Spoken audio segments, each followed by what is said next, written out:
تک کی سب سے طویل نیند کتنی دیر کی رہی ہوگی؟ 10 گھنٹے، 15 گھنٹے؟ چلے مان لیتے ہیں کہ کوئی بیماری کی وجہ سے شاید 1 2 دن سویا رہا ہو، لیکن ذرا تصور کریں اگر کوئی 300 سال بعد بیدار ہو تو اسے کیسا محسوس ہوگا؟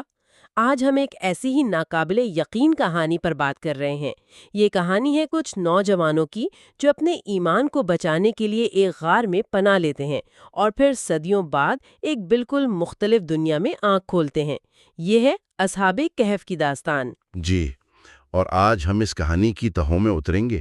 دیکھیں، یہ صرف ایک تاریخی یا کوئی مذہبی واقعہ نہیں ہے۔ یہ ایمان، وقت اور کائنات کے قوانین پر ایک بہت گہرا غور و فکر ہے۔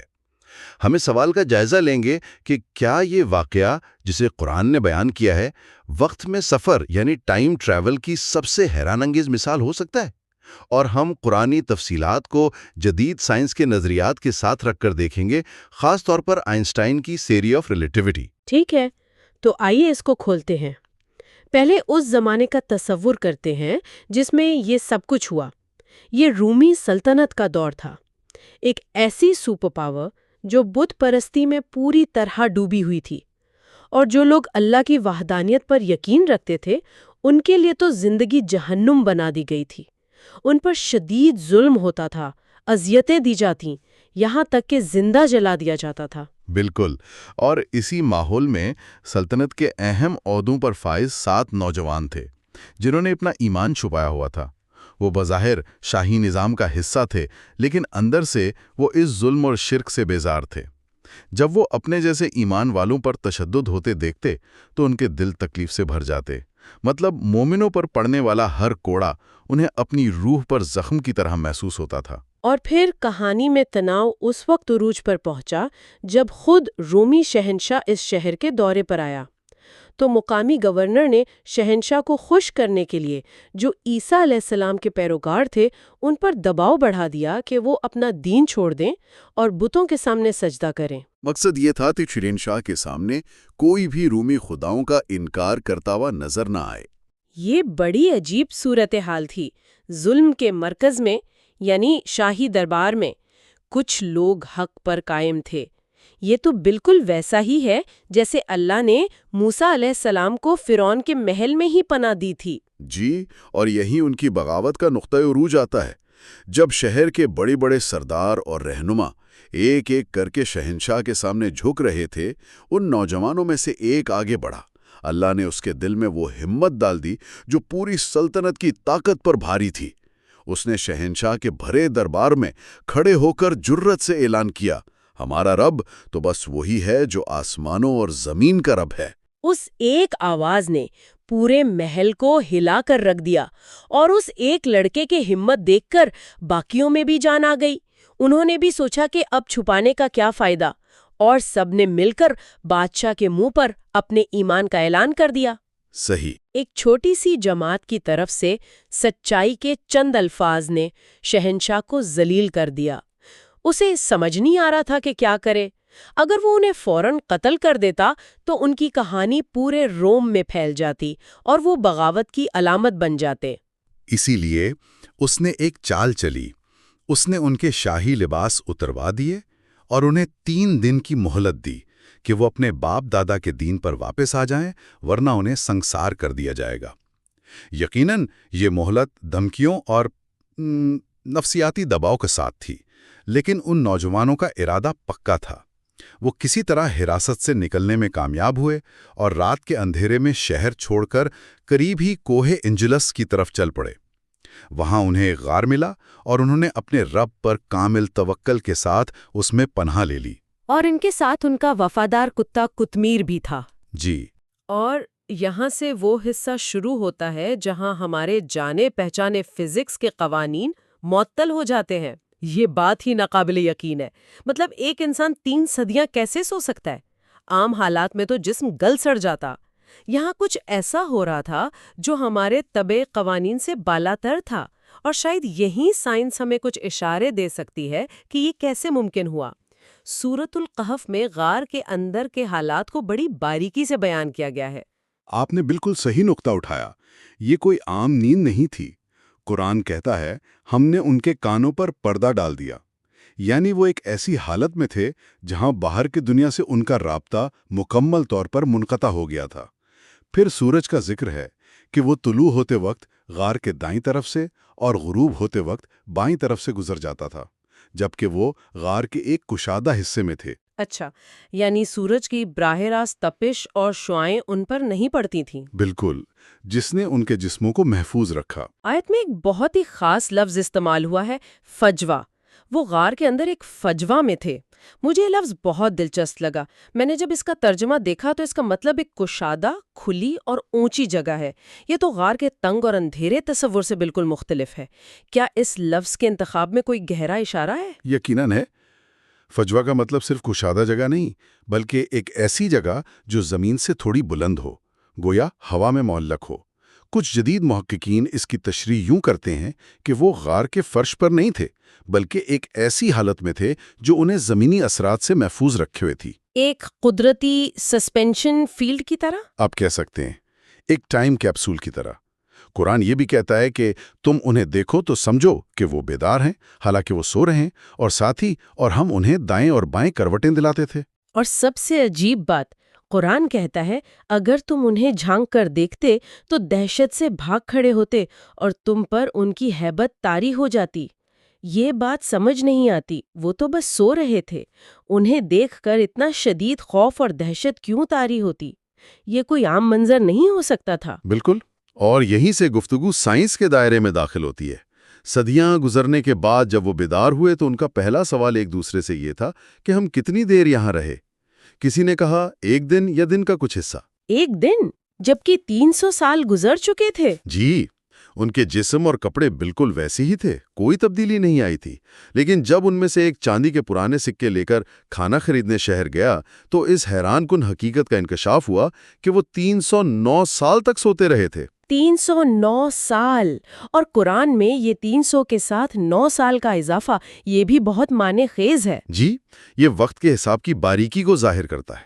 یہ جو 9 سال کا فرق ہے نا، یہ اصل میں شمسی اور قمری کیلنڈر کا فرق ہے۔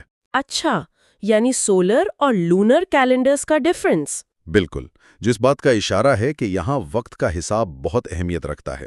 لیکن اصل سوال یہ ہے کہ ان کے لیے وقت کیوں نہیں گزرا؟ یہیں پر آئنسٹائن کا نظریہ اضافیت ہماری رہنمائی کرتا ہے۔ آئنسٹائن نے ثابت کیا کہ وقت مطلق نہیں ہے، یہ کائنات میں ہر جگہ ایک ہی رفتار سے نہیں گزرتا۔ وقت کا بہاؤ رفتار یعنی سپیڈ اور کشش ثقل یعنی گریوٹی ان سے متاثر ہوتا ہے۔ یعنی اگر کوئی بہت تیز رفتاری سے سفر کرے، مثلاً روشنی کی رفتار کے قریب، تو اس کے لیے وقت آہستہ گزرے گا، جبکہ باقی دنیا کے لیے وقت اپنی معمول کی رفتار سے چلتا رہے گا۔ اسے ٹائم ڈائلیشن کہتے ہیں، ہے نا؟ بالکل، تو گویا غار ایک قدرتی اسپیشل زون کی طرح کام کر رہا تھا، ایک ایسی جگہ جہاں وقت کا بہاؤ باقی دنیا سے بالکل مختلف تھا۔ یہ صرف نیند نہیں تھی، یہ ایک ایسی حالت میں داخل ہونا تھا جہاں 309 سال ایک دن کی طرح محسوس ہوئے۔ وہ قرآنی تفصیلات جیسے ان کا فجوہ میں ہونا اور مسلسل کروٹیں بدلنا شاید اسی غیر معمولی حالت کی طرف اشارے ہیں۔ 1 منٹ، یہ بہت بڑا دعویٰ ہے۔ کیا ہم واقعی یہ کہہ رہے ہیں کہ ان نوجوانوں کی خوفناک شکل کی وجہ آئنسٹائن کے نظریے سے جڑی ہو سکتی ہے؟ یہ محض ایک قیاس آرائی ہے یا اس کی کوئی ٹھوس بنیاد بھی ہے؟ دیکھیے، یہ ایک بہت اہم سوال ہے۔ ظاہر ہے قرآن ایک سائنسی کتاب نہیں ہے، لیکن اس کے اشارے کائنات کے گہرے رازوں سے پردہ اٹھاتے ہیں۔ تھیوریٹیکل فزکس میں یہ تصور موجود ہے کہ اگر کوئی مادی جسم انتہائی تیز رفتار سے سفر کرے یا شدید توانائی کے میدان یعنی انرجی فیلڈ میں ہو تو اس کی ظاہری شکل میں بگاڑ پیدا ہو سکتا ہے۔ اچھا، تو یہ ممکن ہے کہ ان کی ہیبت ناک حالت اس غیر معمولی توانائی کی وجہ سے ہو جس نے انہیں وقت کے اثرات سے محفوظ رکھا ہوا تھا، اور ان کا کروٹیں بدلنا بھی شاید اس بات کی طرف اشارہ تھا کہ وہ کسی ایسی توانائی کی زد میں تھے جو انہیں ساکت نہیں رہنے دے رہی تھی۔ تو اگر رفتار وقت کو سست کر سکتی ہے تو کیا کوئی ایسی چیز ہے جو وقت کو مکمل طور پہ روک دے؟ بالکل، اور یہیں سے روشنی یعنی نور کا تصور بہت دلچسپ ہو جاتا ہے۔ جو چیز ہمیں معلوم ہے کہ روشنی کی رفتار پر سفر کر سکتی ہے، وہ خود روشنی کا ایک ذرہ ہے جسے فوٹون کہتے ہیں، اور سائنس یہ کہتی ہے کہ ایک فوٹون کے لیے وقت کا وجود ہی نہیں ہوتا۔ وقت کا وجود نہیں ہوتا؟ جی، اس کے لیے وقت گزرتا ہی نہیں ہے۔ اگر ایک فوٹون کائنات کے آغاز میں بگ بینگ سے نکلا ہو اور 13 ارب نوری سال کا سفر طے کر کے آج ہماری آنکھ تک پہنچے، تو اس کے اپنے نقطہ نظر سے یہ سفر ایک لمحے میں 0 وقت میں طے ہوا ہے۔ یہ بات تو سوچنے پر مجبور کرتی ہے۔ تو ایک فوٹون کے لیے کائنات کا آغاز اور آج کا لمحہ ایک ہی ہے، اور اسلام میں ہم اللہ کو نور کہتے ہیں۔ اللہ نور السماوات والارض۔ اگر اللہ نے یہ صلاحیت روشنی کے ایک بے جان ذرے کو دی ہے کہ وہ وقت کی قید سے آزاد ہو جائے، تو وہ جب چاہے اپنے بندوں کو بھی اس قید سے نکال سکتا ہے۔ اس تصور کو مزید گہرائی میں سمجھنے کے لیے بلیک ہول کا تصور دیکھیں۔ بلیک ہول کائنات کی وہ جگہ ہے جہاں کشش ثقل اتنی شدید ہوتی ہے کہ روشنی بھی اس سے فرار نہیں ہو سکتی۔ اس کے مرکز میں ایک سنگولیرٹی ہوتی ہے۔ یہ ایک ایسا نقطہ ہے جہاں مادہ لامحدود حد تک کثیف ہو جاتا ہے اور جگہ اور وقت کے تمام جانے پہچانے قوانین ٹوٹ جاتے ہیں۔ اسے ذرا آسان الفاظ میں سمجھائیں، سنگولیرٹی کا کیا مطلب ہے؟ اسے ایسے سمجھیں جیسے کائنات کا سارا نظام، لمبائی، چوڑائی، اونچائی اور وقت، سب کچھ ایک پن کی نوک پر آ کر ختم ہو جائے۔ وہاں نہ آگے ہوتا ہے، نہ پیچھے، نہ کل، نہ آج۔ وقت اور جگہ اپنی معنویت کھو دیتے ہیں۔ جی، یہ وہ مقام ہے جہاں فزکس کے قوانین جواب دے جاتے ہیں۔ کچھ نظریات کے مطابق سنگولیرٹی میں ماضی، حال اور مستقبل الگ الگ نہیں رہتے، بلکہ سب ایک ہی لمحے اب میں ضم ہو جاتے ہیں۔ یہ تو فزکس سے زیادہ فلسفے کی بات لگتی ہے۔ اور جو بات یہاں بہت دلچسپ ہے وہ یہ کہ یہ جدید سائنسی نظریہ مشہور صوفی مفکر ابن عربی کے تصور الآن یعنی دی ایٹرنل ناؤ سے بہت ملتا جلتا ہے۔ صوفیہ کے نزدیک اللہ وقت کے تصور سے بالا تر ہے۔ اس کے لیے ماضی، حال اور مستقبل سب ایک ہیں۔ وہ تمام زمانوں کو ایک ہی لمحے میں دیکھتا ہے، جسے وہ الآن کہتے ہیں۔ تو بلیک ہول کا مرکز گویا اس روحانی تصور کی ایک مادی مثال پیش کرتا ہے، جہاں وقت کی لکیر ٹوٹ کر ایک نقطے میں سما جاتی ہے۔ تو ان سب سائنسی اور روحانی تشریحات کا کیا مطلب ہے؟ یہ معجزہ کیوں ہوا؟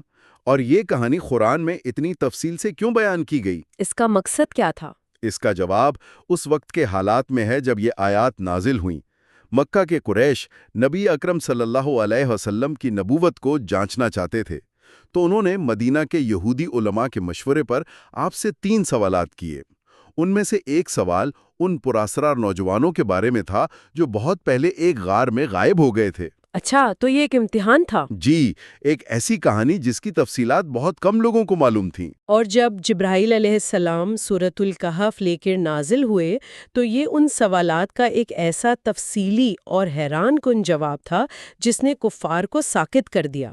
اس میں نہ صرف اصحاب کہف کی پوری کہانی تھی، بلکہ ان کے دوسرے سوال یعنی ذوالقرنین کے بارے میں بھی تفصیل تھی، جو مشرق سے مغرب تک سفر کرتے تھے۔ یہ ایسا علم تھا جس کی وہ آپ صلی اللہ علیہ وسلم سے ہرگز توقع نہیں کر سکتے تھے۔ لیکن اس معجزے کا ایک حتمی اور گہرا مقصد تھا۔ جب اصحاب کہف 309 سال بعد بیدار ہوئے اور ان کی کہانی اس وقت کے لوگوں میں مشہور ہوئی، اس وقت تک سلطنت عیسائیت قبول کر چکی تھی، لیکن لوگوں میں مرنے کے بعد دوبارہ جی اٹھنے پر بحث چھڑی ہوئی تھی۔ تو یہ واقعہ ان کے لیے آخرت کا ایک زندہ ثبوت بن گیا۔ یہ بہت گہری بات ہے، یعنی یہ معجزہ صرف ان نوجوانوں کے لیے نہیں تھا، بلکہ آنے والی نسلوں کے لیے ایک نشانی تھا، ایک عملی ثبوت کہ اگر اللہ 300 سال بعد جگا سکتا ہے تو موت کے بعد دوبارہ اٹھانا اس کے لیے کوئی مشکل نہیں۔ اس نے لوگوں کے آخرت پر ایمان کو مضبوط کر دیا۔ بالکل، اس نے اللہ کی زندگی اور موت پر قدرت کو عملی طور پر ثابت کر دیا۔ جب ان کا مقصد پورا ہو گیا، جب انہوں نے ایک پوری نسل کے ایمان کو تازہ کر دیا، تو وہ نوجوان غار میں واپس گئے۔ روایت کے مطابق انہوں نے دعا کے لیے ہاتھ اٹھائے اور اللہ کے حضور سجدہ کیا، اور قیامت تک کے لیے موت کی نیند سو گئے۔ اور اس کے بعد لوگوں نے ان کی یاد میں اس غار کے دہانے پر ایک عبادت گاہ تعمیر کی۔ صحیح۔ اصحاب کہف کی کہانی ایمان اور کائنات کے ان رازوں کے درمیان ایک پل ہے جنہیں سائنس آج سمجھنا شروع کر رہی ہے۔ یہ ظاہر کرتی ہے کہ وقت، جسے ہم ایک اٹل حقیقت سمجھتے ہیں، خود ایک مخلوق ہے جو اپنے خالق کے حکم کے تابع ہے۔ وہ جب چاہے اسے سست کر سکتا ہے، روک سکتا ہے یا لپیٹ سکتا ہے۔ یہ ہمیں اپنی انسانی حدود کا احساس دلاتی ہے۔ ہم وقت کو ایک سیدھی لکیر سمجھتے ہیں، لیکن شاید یہ ایک دریا کی طرح ہے جو کہیں تیز بہتا ہے اور کہیں بالکل ساکن ہو جاتا ہے۔ اصحاب کہف شاید اسی ساکن حصے میں پہنچ گئے تھے۔ یہ ایک گہرا سوال پیدا کرتا ہے، اگر وقت کے بارے میں ہمارا تصور اس قدر بدل سکتا ہے تو اور کون سی بنیادی حقیقتیں ہیں جنہیں ہم مختلف انداز سے سمجھ سکتے ہیں اگر ہم اپنی محدود 3 یا 4 جہتوں یعنی ڈائمینشنز سے باہر نکل سکیں؟ قرآن میں ایک اور مسافر ذوالقرنین کا بھی ذکر ہے، جنہوں نے مشرق سے مغرب تک سفر کیا اور یاجوج و ماجوج کے آگے ایک دیوار تعمیر کی۔ کیا اس کہانی میں بھی دوسری جہتوں یا کائنات کے شارٹ کٹس، جنہیں سائنس ورم ہول کہتی ہے، جیسے تصورات کے اشارے ہو سکتے ہیں؟ یہ ایک سوچ ہے جس پر غور کیا جا سکتا ہے۔